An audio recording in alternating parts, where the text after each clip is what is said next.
এই মুহূর্তে আপনারা দেখছেন আপনাদের প্রিয় ডিজিটাল বাংলা সংবাদ চ্যানেল রোজ বাংলা। পৌঁছে দিচ্ছি আজকের এই মুহূর্তের এক্সক্লুসিভ 15টি বাছাই করা সেরা সংবাদ। বিস্তারিত সংবাদ দেখব, তবে তার আগে এক নজরে দেখে নিচ্ছি আজকের বিশেষ বিশেষ সংবাদের শিরোনামগুলি এক নজরে। রাশিয়া থেকে তেল কিনতে পারবে না ভারত, হুঁশিয়ারি দিয়েছিল আমেরিকা এবং ন্যাটো। কঠোর জবাব দিল এবার ভারত সরকার। পাকিস্তানের সঙ্গে ট্রাম্পের ঘনিষ্ঠতা একেবারে তুঙ্গে। সেপ্টেম্বর মাসে পাকিস্তান সফরে মার্কিন প্রেসিডেন্ট ডোনাল্ড ট্রাম্প। বাংলাদেশের গোপালগঞ্জের ঘটনায় ক্ষুব্ধ শেখ হাসিনা মৃত, ইতিমধ্যে 7 বৃহৎ আন্দোলনের ডাক দিলেন ভারতের মাটিতে বসে বাংলাদেশের প্রাক্তন প্রধানমন্ত্রী হাসিনা। পাকিস্তানের হয়ে গুপ্তচর বৃত্তি, কাশ্মীরে গ্রেপ্তার সেনা জওয়ান। সর্ষের মধ্যেই ভূত, নিজের দেশের সাথেই চরম গদ্দারি। অপরদিকে বালোচ বিদ্রোহীদের হামলায় নিহত পাকিস্তানের 30 জন পাকিস্তানি সেনা। বর্তমানে বিশ্বজুড়ে দাদাগিরি করছে আমেরিকা। ডোনাল্ড ট্রাম্পকে জব্দ করতে এবার রাশিয়া, ভারত, চীন একসাথে মিলে ত্রিমুখী জোট করছে। জোটের পক্ষে সওয়াল চীন, রাশিয়ার, ভারতের। শপিং মলে বিধ্বংসী অগ্নিকাণ্ড, মৃত বেড়ে 61। আজকে পশ্চিমবঙ্গে দুর্গাপুর সফরে আসছেন প্রধানমন্ত্রী নরেন্দ্র মোদী। পশ্চিমবঙ্গের জন্য বরাদ্দ 5,000 কোটির উন্নয়ন প্রকল্প। তবে যাচ্ছেন না দিলীপ ঘোষ। অভিমানী দিলীপ ঘোষ জানিয়ে দিলেন, আমি গেলে হয়তো দলের অস্বস্তি হবে, তাই যাচ্ছি দিল্লি। অপরদিকে মুখ্যমন্ত্রীর বড় ঘোষণা, রাজ্যের সামনে নির্বাচন, তার আগে 125 ইউনিট পর্যন্ত বিদ্যুৎ মিলবে একেবারে বিনামূল্যে। বয়স্ক প্রবীণ রেল যাত্রীদের জন্য বড় ঘোষণা ভারতীয় রেলের তরফ থেকে। আবহাওয়া কেমন থাকবে বিস্তারিত জানাবো। বিভিন্ন এলাকায় ভারী বৃষ্টিপাতের জন্য কমলা সতর্কবার্তা জারি। আপনার এলাকার ওয়েদার কেমন থাকবে জানতে হলে শেষ পর্যন্ত জুড়ে থাকুন। চ্যানেলটিকে সাবস্ক্রাইব করবেন, পাশের বেল আইকনে ক্লিক করবেন। সংবাদগুলো নিয়মিত দেখবার জন্য যে কোনো ধরনের মতামত আপনি নির্দ্বিধায় কমেন্ট বক্সে আমাদেরকে লিখে জানাতে পারেন। লাইক করে, শেয়ার করে বিভিন্ন বেশি মানুষের কাছে এই ভিডিওটি পৌঁছে দিতে সাহায্য করবেন। দেশের মানুষের চাহিদা মেটানো প্রধান লক্ষ্য ভারত সরকারের। রাশিয়া থেকে তেল কিনতে পারবে না ভারত। আমেরিকা এবং ন্যাটোর হুঁশিয়ারির কঠোর জবাব দিল এবার ভারত সরকার। দেশের মানুষের জ্বালানির চাহিদা মেটানোই ভারত সরকারের প্রধান লক্ষ্য। সেই লক্ষ্য পূরণের জন্য যা করতে হয় করবে ভারত সরকার। বৃহস্পতিবার রাশিয়ার সঙ্গে বাণিজ্যের প্রসঙ্গে এমনটাই মন্তব্য করলেন ভারতের নয়াদিল্লির বিদেশ মন্ত্রকের মুখপাত্র রণধীর জয়সওয়াল। সম্প্রতি আমেরিকার নেতৃত্বাধীন সামরিক জোট ন্যাটোর মহাসচিব মার্ক রুট ভারতের নাম করে হুঁশিয়ারি দিয়েছিলেন।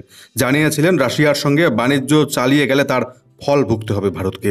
চীন এবং ব্রাজিলকেও দিয়েছিল হুঁশিয়ারি। ন্যাটো প্রধানের সেই হুঁশিয়ারির কড়া জবাব দিল এবার ভারত। অনেকে মনে করছেন বিদেশ মন্ত্রকের এই মন্তব্যে পরোক্ষে আমেরিকাকেও বার্তা দিয়েছে ভারত, যদিও আমেরিকার নাম করেননি Randhir Jaiswal.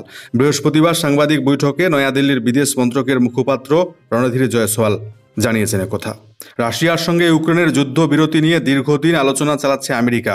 President Donald Trump একাধিকবার রুশ প্রেসিডেন্ট ভ্লাদিমির পুতিনের সঙ্গে এই নিয়ে আলোচনা করেছেন, কিন্তু লাভ হয়নি। পুতিন তার অবস্থানে অনড়। কিছুদিন আগে ট্রাম্প হুঁশিয়ারি সুরে জানিয়েছেন, 50 দিনের মধ্যে ইউক্রেনের সঙ্গে শান্তি সমঝোতায় পৌঁছতে রাজি না হলে রাশিয়া তো বটেই, তার সঙ্গে যেই সমস্ত দেশ বাণিজ্য করছে রাশিয়ার সঙ্গে তাদের উপরেও 100% শুল্ক আরোপ করা হবে। তারপরেই ন্যাটো প্রধান ভারত, চীন, ব্রাজিলের নাম উল্লেখ করে হুঁশিয়ারি দেন। এই 3 দেশের প্রধানদের পুতিনের সঙ্গে কথা বলে তাকে যুদ্ধ থামানোর পরামর্শ দিয়েছিলেন তিনি।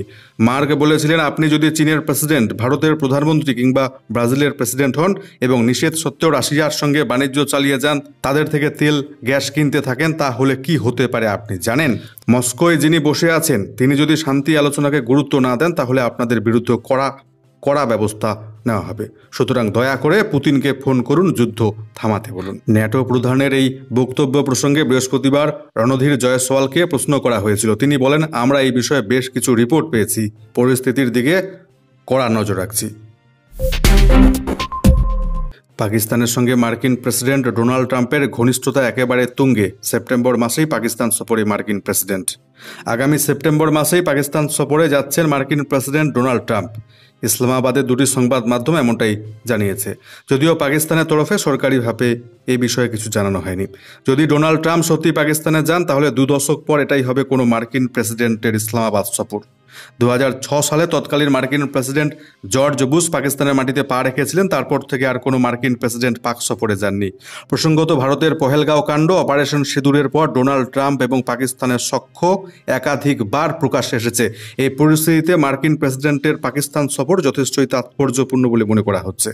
মার্কিন প্রেসিডেন্ট ডোনাল্ড ট্রাম্প যদি সত্যি সেপ্টেম্বর মাসে পাকিস্তান সফরে যান তাহলে সেই দেশের প্রতি তার ঘনিষ্ঠতা একেবারে স্পষ্ট হবে তা বলার অপেক্ষা রাখে না, যার পরে বদলে যেতে পারে কূটনৈতিক সমীকরণ, এমনটাই মনে করছে ওয়াকিবহাল মহল। এই প্রসঙ্গে আপনাদেরকে জানিয়ে রাখি, আগামী দিনে আমেরিকার সাহায্য পাওয়ার আশায় ডোনাল্ড ট্রাম্পের নাম ইতিমধ্যে নোবেল পুরস্কারের জন্য সুপারিশ করেছে ইসলামাবাদ। বাংলাদেশের গোপালগঞ্জের ঘটনায় প্রবল ক্ষুব্ধ বাংলাদেশের প্রাক্তন প্রধানমন্ত্রী শেখ হাসিনা দিলেন বৃহৎ আন্দোলনের ডাক।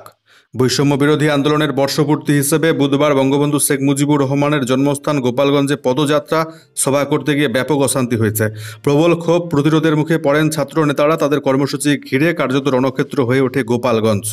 বুধবার সকাল থেকে বিকেল পর্যন্ত দফায় দফায় চলে পুলিশ সেনাবাহিনীর সঙ্গে সংঘর্ষে জড়ায় শেখ হাসিনার দল আওয়ামী লীগের কর্মী সমর্থকরা। সেনার গুলিতে ইতিমধ্যে 4 জনের মৃত্যুর খবর পাওয়া গিয়েছে। যদিও আওয়ামী লীগের দাবি মৃতের সংখ্যা আরও অনেক বেশি, আহতের সংখ্যা প্রায় 50। আর এই ঘটনায় ক্ষুব্ধ আওয়ামী লীগের নেত্রী শেখ হাসিনা।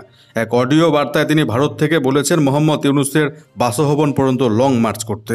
মুজিব কন্যা বলেছেন গোপালগঞ্জে ছাত্রদের দল এনসিপি গণ্ডগোল করেছে, 15 জন গুলিবিদ্ধ, 7 জন নিহত। কেউ কেউ বলছে মৃতের সংখ্যা আরও বেশি। যারা প্রাণ হারালেন আমরা তাদের আত্মার শান্তি কামনা করছি, আহতদের দ্রুত আরোগ্য কামনা করছি। গোপালগঞ্জে এখনও চলছে অত্যাচার, চলছে নির্যাতন। বুধবার এমন একটি অপ্রীতিকর ঘটনা ঘটালো ওরা, 7টা প্রাণ ঝরে গেল। আমি এর তীব্র প্রতিবাদ জানাচ্ছি, জানিয়েছেন শেখ হাসিনা। প্রতিবাদ এবং প্রতিরোধ গড়ে তোলার জন্য দেশের মানুষের কাছে আহ্বান জানিয়েছেন তিনি। ঘরে বসে থাকার সময় আর নেই, যা আছে তা নিয়ে এখন পথে নামতে হবে। এদের হাত থেকে দেশকে মুক্ত করতে হবে। গোপালগঞ্জের অশান্তির জেরে কারফিউ লাগু করেছে পুলিশ। অশান্তির ঘটনায় এখনও পর্যন্ত গ্রেপ্তার হয়েছেন 25 জন। থমথমে গোপালগঞ্জ, বন্ধ দোকানপাট, বাস চলাচল বন্ধ, স্থগিত হয়ে গিয়েছে এইচএসসি পরীক্ষা। নিজের দেশের সাথেই চরম গদ্দারি, পাকিস্তানের হয়ে গুপ্তচর বৃত্তি, কাশ্মীর থেকে গ্রেপ্তার সেনা জওয়ান। সর্ষের ভেতরেই ভূত, পাকিস্তানের হয়ে গুপ্তচর বৃত্তির অভিযোগে জম্মু কাশ্মীর থেকে এক ভারতীয় সেনা জওয়ানকে গ্রেপ্তার করা হলো। অভিযুক্তের নাম দেবিন্দর সিং, পাঞ্জাবের সাঙ্গুরুর জেলার নিহালগড় গ্রামের বাসিন্দা তিনি। জানা গিয়েছে পাকিস্তানের গোয়েন্দা সংস্থা ISI এর সঙ্গে যোগাযোগ ছিল তার। সেনা সংক্রান্ত অন্যান্য গোপন তথ্য পাচার করত পাকিস্তানে। এর আগে পাঞ্জাব পুলিশ প্রাক্তন জওয়ান গুরপ্রীত সিং ওরফে গুড়িকে গ্রেপ্তার করেছিল গুপ্তচর বৃত্তির অভিযোগে। সে বর্তমানে ফিরোজপুরের জেলে বন্দী।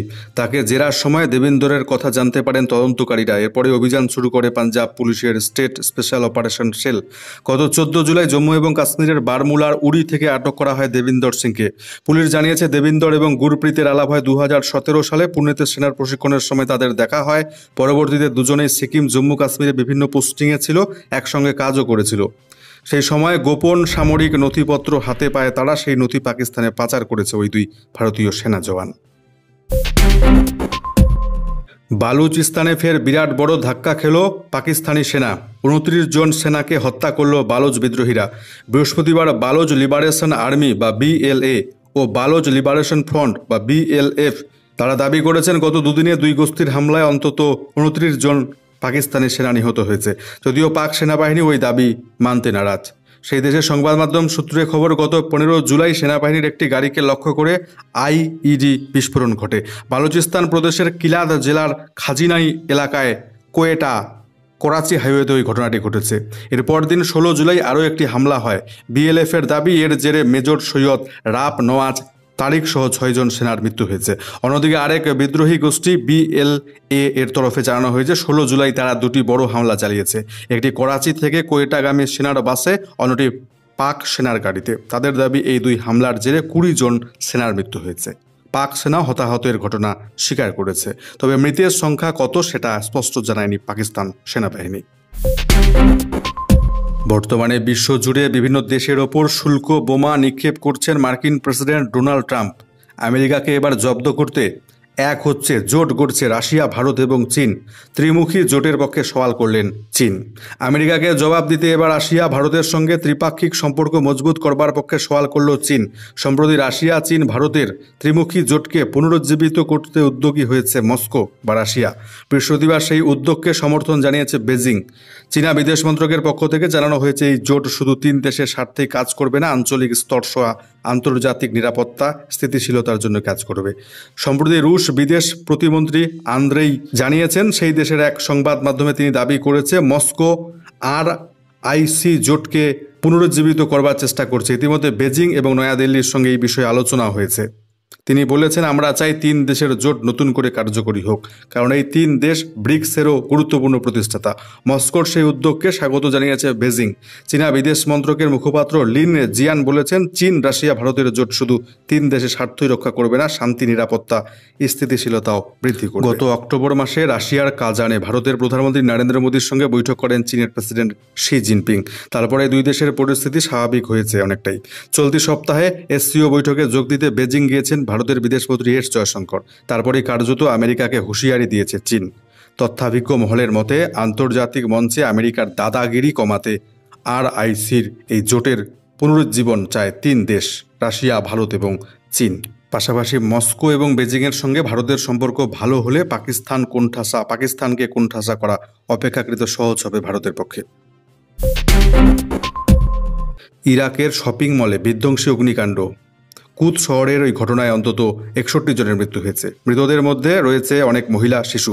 ইরাকের স্বরাষ্ট্র মন্ত্রকের তরফে জানানো হয়েছে, 5তলা শপিং মলটি 1 সপ্তাহ আগে উদ্বোধন হয়েছিল। বুধবার রাতে সেখানে আগুন লেগে যায়। 14 জন এমনভাবে দগ্ধ হয়েছেন তাদের শনাক্তই করা যায়নি। বাকিরা দমবন্ধ হয়ে যাওয়ার কারণে মারা গিয়েছেন। দমকল উদ্ধারকারী দল 45 জনের বেশি মানুষকে উদ্ধার করেছে। বর্তমানে তারা চিকিৎসাধীন, অনেকেই নিখোঁজ। ওই শপিং মলের ভেতরে একটি রেস্তোরাঁ, সুপার মার্কেটও ছিল। 3 দিনের জন্য শোক প্রকাশ করেছেন ওয়াসিদ প্রদেশের গভর্নর। তিনি জানিয়েছেন, কী কারণে আগুন লাগলো তা খতিয়ে দেখা হচ্ছে। আজ পশ্চিমবাংলার দুর্গাপুরে আসছেন ভারতের প্রধানমন্ত্রী নরেন্দ্র মোদী। পশ্চিমবঙ্গের জন্য বরাদ্দ 5,000 কোটির উন্নয়ন প্রকল্প। আজ দুর্গাপুরে প্রধানমন্ত্রীর সভা ঘিরে নিরাপত্তার বলয়ে মুড়িয়ে ফেলা হয়েছে পুরো এলাকা। দুর্গাপুরের নেহেরু স্টেডিয়ামে সভা করবেন প্রধানমন্ত্রী নরেন্দ্র মোদী। সভা শুরু হওয়ার কথা রয়েছে আজ দুপুর 2:30টার দিকে। প্রধানমন্ত্রীর বাংলা সফর ঘিরে বেশ কিছুদিন ধরেই সাজো রব গোটা দুর্গাপুর জুড়ে। সূত্রের খবর, অন্ডাল বিমানবন্দর থেকে সভাস্থল পর্যন্ত 15 কিলোমিটার পথ সড়ক পথেই যাবেন প্রধানমন্ত্রী মোদী। তবে মোদীর এই সফর বাংলার মানুষের জন্য বেশ কিছু সুখবর বয়ে আনতে চলেছে। জানা গিয়েছে, আজ পশ্চিমবঙ্গে এক বিশাল অঙ্কের উন্নয়নমূলক প্রকল্পের উদ্বোধন, শিলান্যাস করতে চলেছেন প্রধানমন্ত্রী নরেন্দ্র মোদী। প্রায় 5,000 কোটি টাকার ওই প্রকল্পগুলো রাজ্যের বিভিন্ন গুরুত্বপূর্ণ খাতে, যেমন তেল, গ্যাস, বিদ্যুৎ, সড়ক এবং রেলের উন্নয়নে গতি আনবে। প্রধানমন্ত্রীর দপ্তর থেকে এই খবরটি জানানো হয়েছে। অপরদিকে প্রধানমন্ত্রী নরেন্দ্র মোদী আসছেন বাংলায়। উপস্থিত থাকছেন না দিলীপ ঘোষ। জল্পনা রীতি, দুর্গাপুরে নরেন্দ্র মোদীর সভায় থাকছেন না বিজেপি নেতা দিলীপ ঘোষ। শুক্রবার সকালে দিল্লির উদ্দেশ্যে রওনা দিলেন তিনি। বিমানবন্দরে দাঁড়িয়ে বুঝিয়ে দিলেন দলের সঙ্গে বেড়েছে দূরত্ব। তিনি জানিয়েছেন, কর্মীরা ডেকেছিলেন কিন্তু দল চায় না আমি ওই সভায় যাই। শুক্রবার সকাল 7:30 নাগাদ দমদম বিমানবন্দরে দেখা যায় দিলীপ ঘোষকে। সেখানে বিজেপি নেতা জানান দলের কাজে তিনি দিল্লি যাচ্ছেন। কিন্তু নরেন্দ্র মোদীর সভার দিনেই কেন দিল্লি সফর? দিলীপ ঘোষের কথায়, আমাকে কর্মীরা ডেকেছিলেন তাই হ্যাঁ বলেছিলাম, পার্টি ডাকেনি। হয়তো পার্টি চায় না আমি নরেন্দ্র মোদীর ওই সভায় যাই। আমি গেলে হয়তো অস্বস্তি হবে দলের, তাই আমি দুর্গাপুরে যাচ্ছি না, দিল্লিতে বিশেষ কাজে যাচ্ছি। অভিমানী দিলীপ ঘোষ এখন 21 জুলাই কি করেন, এবার সেদিকেই তাকিয়ে ওয়াকিবহাল মহল। সামনেই রাজ্যে নির্বাচন, তার আগে বিরাট বড় ঘোষণা মুখ্যমন্ত্রীর। 125 ইউনিট পর্যন্ত বিদ্যুৎ মিলবে একেবারে বিনামূল্যে। আরও একাধিক বড় ঘোষণা। সরকারি চাকুরিতে মহিলাদের জন্য 35% সংরক্ষণ। সামাজিক প্রকল্পে ভাতা বৃদ্ধি। যুবকদের জন্য বিশেষ উদ্যোগের পর এবার আরও বিরাট ঘোষণা বিহারের মুখ্যমন্ত্রী নীতিশ কুমারের। ঘোষণা করে জানালেন, এবার থেকে বিহারে 125 ইউনিট পর্যন্ত বিদ্যুতের খরচে কোনো টাকা দিতে হবে না। অর্থাৎ সকলের জন্য 125 ইউনিট পর্যন্ত বিদ্যুৎ একেবারে বিনামূল্যে মিলবে। আগামী 1 আগস্ট থেকে লাগু হচ্ছে ওই নিয়ম বিহারে, যার ফলে উপকৃত হবেন বহু মানুষ। বিশেষ করে বিহারের গরিব পরিবারগুলির জন্য এই ঘোষণা বেশ স্বস্তি দেবে। এদিন নীতিশ কুমার আরও জানিয়েছেন, আগামী 3 বছরের মধ্যে বিহারের প্রত্যেকটি ঘরে ঘরে সোলার বিদ্যুতের সংযোগ স্থাপন করা হবে। বাড়ির ছাদে বসানো হবে সোলার প্ল্যান্ট। যারা গরিব তাদের বাড়িতে বিনামূল্যে ওই সোলার প্ল্যান্ট বসিয়ে দেবে রাজ্য সরকার। বাকিদের ক্ষেত্রে সরকার কিছুটা ভর্তুকি দেবে।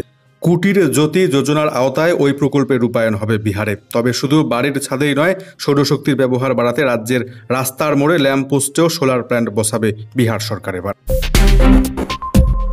বয়স্ক প্রবীণ রেল যাত্রীদের জন্য বড় ঘোষণা ভারতীয় রেলের তরফ থেকে। লোকাল ট্রেনে এবার প্রবীণদের জন্য থাকছে বিশেষ কামরা। পরীক্ষামূলকভাবে শুরু হলো মুম্বই, হতে পারে চালু পশ্চিমবঙ্গেও। জানা যাচ্ছে, বিভিন্ন শহরতলির লোকাল ট্রেনের একটি কোচ এবার থেকে শুধুমাত্র প্রবীণ নাগরিকদের জন্য সংরক্ষিত করবার পরিকল্পনা করেছে রেল মন্ত্রক। ইতিমধ্যে মুম্বইয়ে পরীক্ষামূলকভাবে চালু হয়েছে এই ব্যবস্থা। তালিকায় রয়েছে পশ্চিমবঙ্গ। ধাপে ধাপে প্রত্যেকটি জোনের লোকাল ট্রেনে এহেন বন্দোবস্ত শুরু করার পথে হাঁটছে কেন্দ্রীয় সরকার।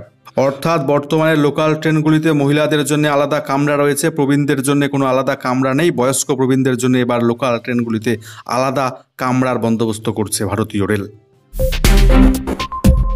মন থাকবে আবহাওয়া, উত্তরবঙ্গ থেকে শুরু করে দক্ষিণবঙ্গ। লেটেস্ট ওয়েদার রিপোর্টই এক নজরে আমরা দেখে নেব। দক্ষিণবঙ্গে বৃষ্টিপাত আপাতত কমবে।